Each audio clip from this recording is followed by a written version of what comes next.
Lilibet, I have one question for you. What's that, Lulu? Why become a mercenary? I mean, you were a tailor at first. I mean, couldn't you have done something else? I don't know, like cut hair? I tried that. It didn't really work out. I mean, it couldn't be that bad. Oops, check it out. Trim the trim.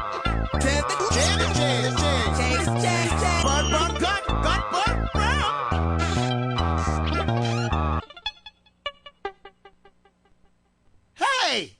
Take that stupid hat off. What does it look like in there? And I never mentally recovered from that. Oh my god, that's awful. I really miss that hat though.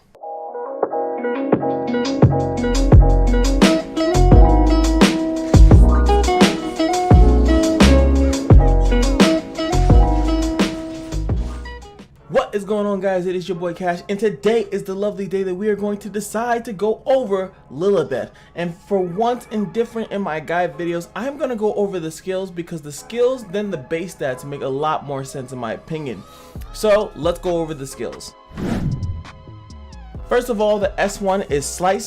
Strikes and slices the enemy with a 35% chance to make them unable to buff for 2 turns. As you can see, this goes up to 40, then 50%, which is really not that good. I've always said this before, even when we go into the S2, that it would be way better if it was automatic, like these things automatically land. She's a Nat 5, and I feel like Nat 5 should have these things automatically.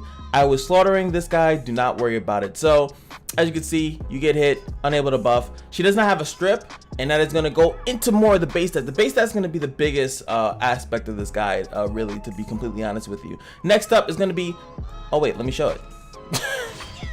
We can't be going around. I'll make a nice cut. Her voice is so sassy.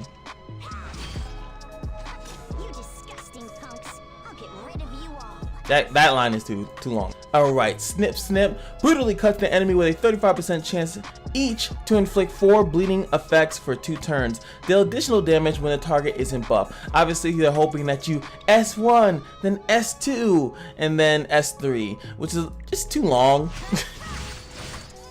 Really couldn't. That is my favorite quote. Snip, snip. That is literally my favorite quote. The problem with this obviously is that it's too low. It does go up to 50. As we can see here, it goes up to 50%, which is, you know, it's okay. Here we go, bleeds everywhere. But the problem obviously there is that if it was guaranteed, it would be more damage. Then last but not least, the Soul Cutter, really good animation here, slashes the enemy with Cho and Mao, which is creation and destruction. And she names it 2 different ways in 2 different times, but we're not going to go over that. Inflicting extinction when the enemy is defeated.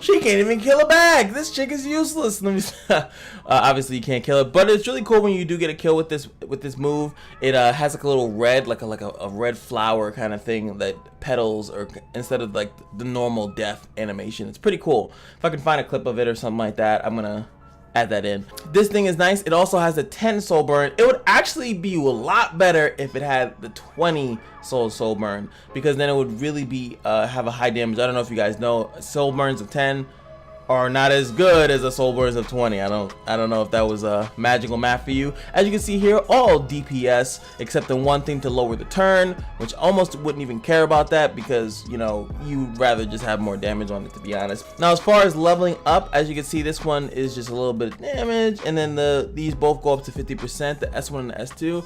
I think if you are using her as a DPS unit, I still think that you're still going to level this up first, because you want the extinction. That's her main kind of thing, her bringing to the thing. There's so many characters that unable to buff and or strip targets. There's so many characters that put bleeds and things of that nature. So it just seems as though you probably want to level this one up first, possibly level this up second, because regardless of if they have a buff, if they don't have immunity to block these, she drops the bleeds go on to the target. They start ticking, and then eventually you can finish them off. We're talking about her with no team synergy whatsoever, right? But that's kind of how it's just supposed to be. You put this on, they can't buff, you start putting bleeds on them, and then you S3 them to finish them off for the finale. That's kind of how her little gameplay loop is. It takes a little bit too long in my opinion. A lot of characters are about 2 moves. That's why I think she would have possibly been better with the S2 being somewhat of a passive of some sort. But what her base stats tell us is way more important than anything else. So let's get to it. Alright guys, we are now here in the journal, and this is where a lot of the magic is going to come down to, because I feel like a lot of people are misrepresenting Lilibet, and I think that they are thinking that she's supposed to be a primary DPS unit. So I want to compare her to a couple other units, but first let's look at her lovely base stats. Attack is 1119. That is low, but we're going to see how low that specifically is, comparing her to some other warriors. Health is 6266, speed is 109, and as we can see, she doesn't get any effectiveness from awakening, she doesn't get any crit. All the stuff that she gets, if you see from me flashing it on and off, is attack, HP, and defense. That's all she gets from awakening. One good thing about her though, before I go and compare her, is that she does memory imprint into crit hit chance. That's kind of okay, because crit hitting, you know, giving everyone else a crit buff is pretty good for a warrior. You know, you don't have to, you know, you could help out a little bit. It helps out a little bit. You know, 14% if you summon like a madman for her, which I don't know anyone that did, but you know, it is nice over time. As you summon her, you'll get that. Ho ho ho, here we go. Of course, I'm gonna have to compare her to Luna, and that's why I also brought up the crit chance memory imprint. Luna is also a limited hero that was in the game. I'm just gonna do a slight comparison. Psych! Look at these lovely base stats. Look at them. Isn't it amazing?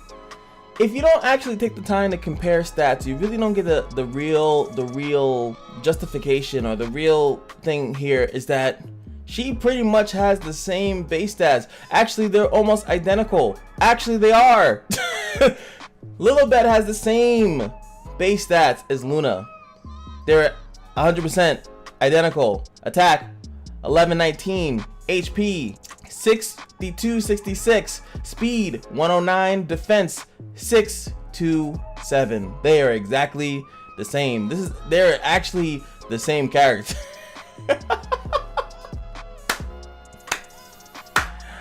But there's one difference between these two, and it's the skills. And it's one of the reasons why I wanted to show the skills first, and why Luna still, even though they have the same base stats, comes out as a better unit. Obviously, you see Luna, she has a very high chance to land her debuff. She has a very strong attack with a more powerful element, obviously, so this thing has a chance to, doesn't really have a chance to miss like that. So, and it's a high chance to also crit. Then she has her passive, right? She gets attack and crit chance. If you run her with some speed and make her go first, then she's gonna hit with a good attack and she has a higher chance to crit.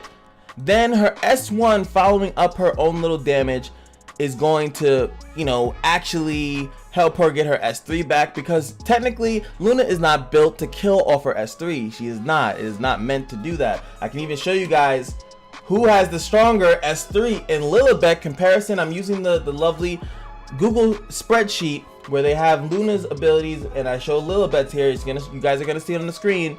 Is that Lilibet has not only better base scaling on her S3, she also soul burns and has more. Comparison to this guy, that's the only thing that I have. If you check out the S1, you can see that the S1 has better, but then again, Luna's S2 has nothing because it's a passive, which gives her attack and crit chance. Meanwhile, Lilibet has the thing if they have no buffs. The problem with this is that Luna's base kit makes more sense. The odds of this landing, obviously at max skill, is 100%. The defense break will land. You will get what you're looking for. The S1 is going to lower the skill cooldown of this. You're getting what you're looking for. The attack and crit chance here is going to happen. Obviously, it's just as a passive. It's happening all the time. And then when she's low, she gets defense and lower chance to get a crit. Everything here works. But Lilibet doesn't work. You know what I'm saying? So yes, her S3 is proper. It makes sense that it works proper. Her base stats, as we've seen, I'm not kidding, they're literally the same as Luna's. They're literally the same, like 100% the same. The only difference here is that her game plan is weird. That's why I wanted to start off with the skills. That the skills is what makes Lilibet not as good as someone as glorified and honored and loved as Luna. Isn't that's kind of crazy when you really break it down. She can't really be the DPS mama that she wants to be because her kit really doesn't do that. Actually, the better thing would be here is if you gave the extinction and put it on the S1 and give her the ability that if she kills with an S1, it kills them forever, right? Then give her something, you know, that this makes them unable to buff, and then you could even have the bleeding thing that happens on the S1 or something like that. They could pretty much change her up a lot of ways, and it will make her so much better. It's actually ridiculous. Like some slight changes, not with her stats, because as you know, you can't say that she needs better base stats because she has the same stats as Luna. So don't even come in here with that. Yeah, you can't say it. Literally can't say it. It's just the way her kit works that needs to be changed. That's it. That's it. So until that happens, hopefully they change around her kit, how it works, how it functions. But until then, we're still gonna do the guide based on what she currently has. And so of course we're gonna go into the gear. First, of course, we're gonna recommend the speed set. We gotta do it because, as you know, she's not gonna go first. It's very odd if you see a Luna go first, so don't expect Lilibet to go first. But when you have the little setup, you gear it up, you gear up other people to kind of make this lovely little situation for you. But she needs speed to make sure that she's going in the right turn order, and then she can get a kill with the with the S3. Cho and Mao at that point, right? She can get a lovely little kill with the S3. I've seen it happen, and if you guys don't know, I don't talk at the crack of my ass. I always make sure that there is some type of video evidence. There's definitely enough video evidence of Lilibet on some serious gear, which people are, again, gearing up a Luna to go second or third after getting an attack buff, after getting, you know, CR boosted, and then since the speed is at a good spot and then the damage is everything else, then they get the kill. So it's the same thing. Of course, we got to bring in that beautiful, lovely, gorgeous immunity set. And look at this gear. I can't wait to put this on somebody. It kind of rolls kind of okay, but health or attack, I'd rather, you know, switch it up. But crit chance of speed would have been nice to get one of those rolls. But hey, we're not here to talk about that. Immunity set is so she could actually do her job. If you're looking for the S3 snipe nuke anti-revive, then she's gonna need to make sure that she doesn't get stunned up by what's in the PvP meta. Obviously, this is not gonna really work in PvE. Yeah, it's pretty much this character is pretty much was breed, wonder bread, whatever. She was specifically made to counter some of the stuff that's in PvP. That's kind of what her whole shtick is. So yes, immunity is gonna be good because you need someone to at least get in there, not get stunned, not get put to sleep. And hopefully, you know, I know Bao strips it, but you know, hopefully she gets a turn off and she can, with a soul burn, get the money. Good luck. Crit damage, always a very, very rough set to run. You need something, or you need characters that are gonna give you the crit. It's because you don't want to spend too much of your substats on crit chance. If you are running something like ZEUZ, I would say with her because she is a mage, but ZEUZ is also pretty slow in her own respects. So, you know, if you can get away with like low crit chance, have someone give you a crit buff, and then maybe you can go crit damage, and then she will really snipe targets out because crit damage is really good, because then you could just focus on attack, crit damage, and don't have to worry too much about your crit chance. Then you can get this destruction set off. But again, it's super team specific. But when you're talking about sniping a unit in PvP, she's gonna definitely snipe like a Vildred or something like that, right? Obviously, but we're talking about sniping some other warriors out there, you know, sniping some other harder to kill targets, especially through Aureus and stuff like that, you know, and especially through C. Armin. You want to bring in the most damage, but if you're not comfortable going the crit damage, just go the good old basic mama's soup, mama's medicine, whatever you want to call it. Just go the attack set. Obviously, just give her some good attack. She's built to do damage, and she's just, her kit just doesn't allow her to do like actually important stuff. But you can still build damage on her. You should be fine. And I don't know, I hope you guys were just as surprised as I was. I was definitely surprised that she's just like Luna. Like literally copy pasted stats and like Luna, but for some reason can't do her job as well. It's just kind of weird. Just saying. But yes, attack set is going to be good. Substat, it's all about the substats. Get as much attack, crit chance, crit damage as much as possible. Sneak in as much speed to make sure she is in the correct rotation. That is what you're looking for her to be in the correct rotation of your units, to make sure she goes after getting her proper buffs. S3 snipe the targets. And then S1 and S2 is literally just the cycling of, oh, let me just weaken the target a little bit so that I can S3 the next target. That's pretty much all she is. That's her gameplay loop. Crazy. That's all she's kind of for. It's kind of nuts.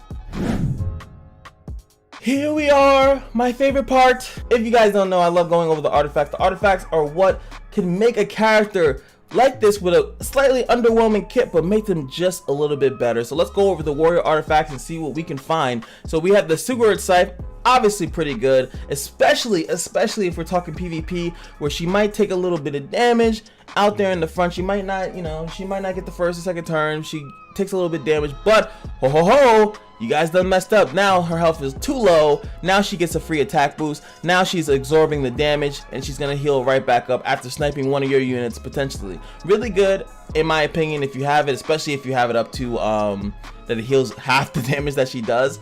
I've seen her go up to like, what is it, like 14,000 about, so that would be a 7k heal. That's kind of nuts. if she does an S3 snipe with the soul burn and it does like 14,000, even if it does 12,000, she's healed back 7k. That is a sorry, 12,000, 6k, sorry, mathematics, but that's still pretty good, if you have it maxed out. If you don't, it's not gonna heal as much.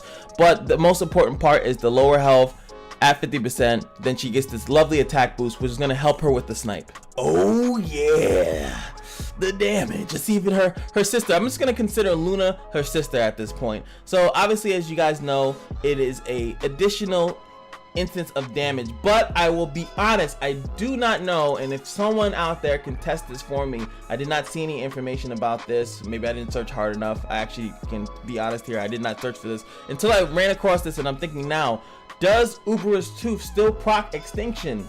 That is something I don't know, because obviously the death has nothing to do with the S3. It has the death will come to the Uber's Tooth active. But does it actually work that way? If you were to, let's say, it doesn't matter if it's maxed or not, you get the hit, it crits, it triggers Uber's Tooth. Does it trigger the extinction? If you guys can let me know, I will pin your comment, and then people will know for a fact. They're like, oh, I want to know. It will be the pin comment, 100%, confirmed or denied.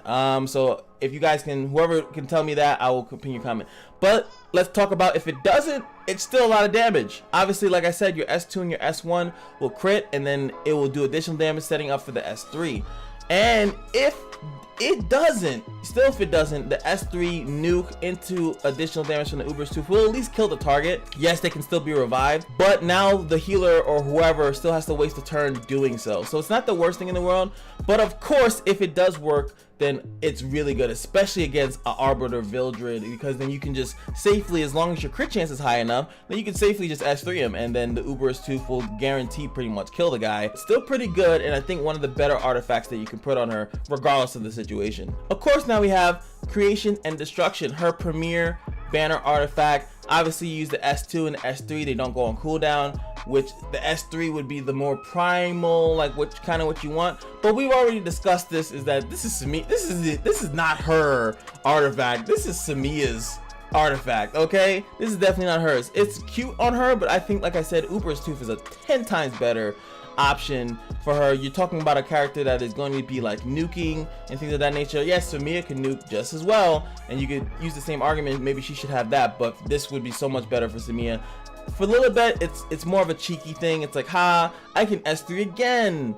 But it's like, you know how much DPS you probably have to have if you're thinking that you're gonna go from back to back as annihilating people. And honestly, there's probably only one target that really needs to die like to that degree. So I don't even think that you would need the skill cooldown to like S3 multiple times outside of just doing good damage. So it's okay. I do think that it's good. This artifact, if we're talking about it by itself, is good, and I think that as warriors come out, it will shine through, like how it's really good for Samia, how it's good for Dark Corvus. But for Lilibet, not really. El's Fist, obviously really good. As her health gets lower, attack and speed goes up, up to 50%, and it's more likely to have this maxed out because it is a 4-star artifact. You can get it from the powder shop at a relatively cheap price, and if you keep summoning, you're gonna run into it, especially from the mystic summons and everything else like that. So I mean, it's all around good. Her health gets lower, she gets more damage, and she gets speed. And now as you have the other one, which was the cigarette scythe, the only difference here is that they get the heal, but here you get more attack and you actually get speed. And as you guys know, speed is very important. You can also go with this and like go some type of lifesteal. I don't necessarily think anyone's gonna build around lifesteal, that's why I didn't recommend it, but you know, that could be something you could do with the L's Fist to kind of go back and forth. And you know, a 50% attack boost is nothing to laugh at.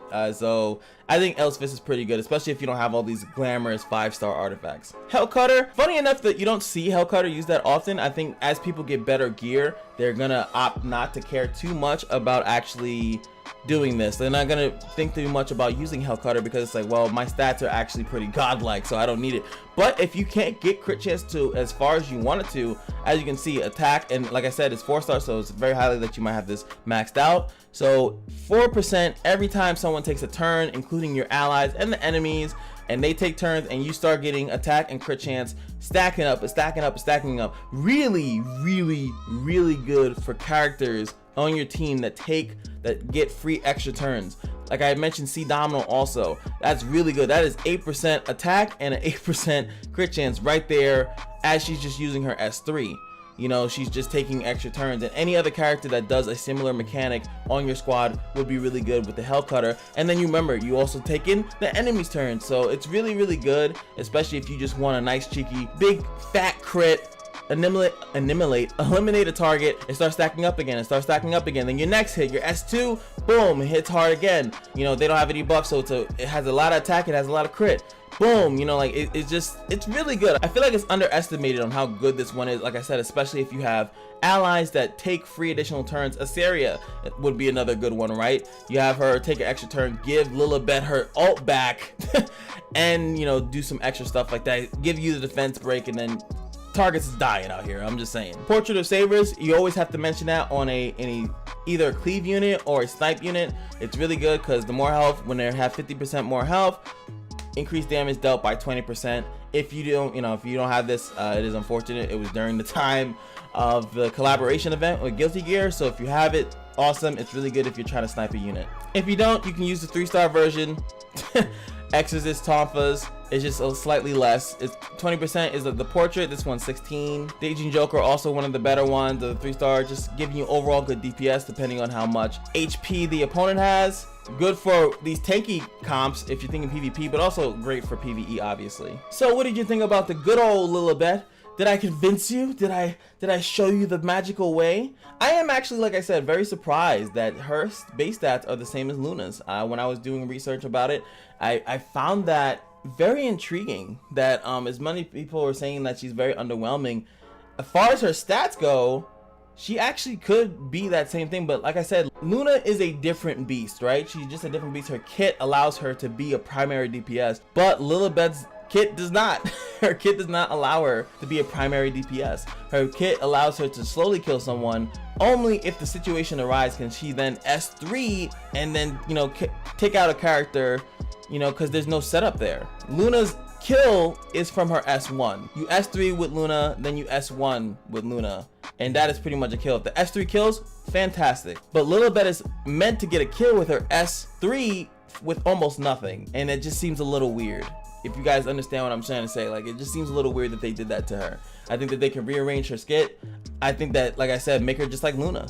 Put the unable to revive here on the S1, put the unable to buff here, so they all unable to buff, they can't save themselves. If you want it, put unable to buff and unable to heal on the S3. She soul cutters them, they can't heal themselves, and then she has the S1 to constantly try to make them extinct. I think that would just be a really good change. The S2 can stay the same way that it is. Nothing wrong with the S2. They don't have the buff, and it also makes it better. You S3, they can't buff, they can't heal, and boom, you start S2ing the hell out of them, putting bleeds on them, S1 to finish it off. I think that it's just a slight change. The slight change of how her kit works.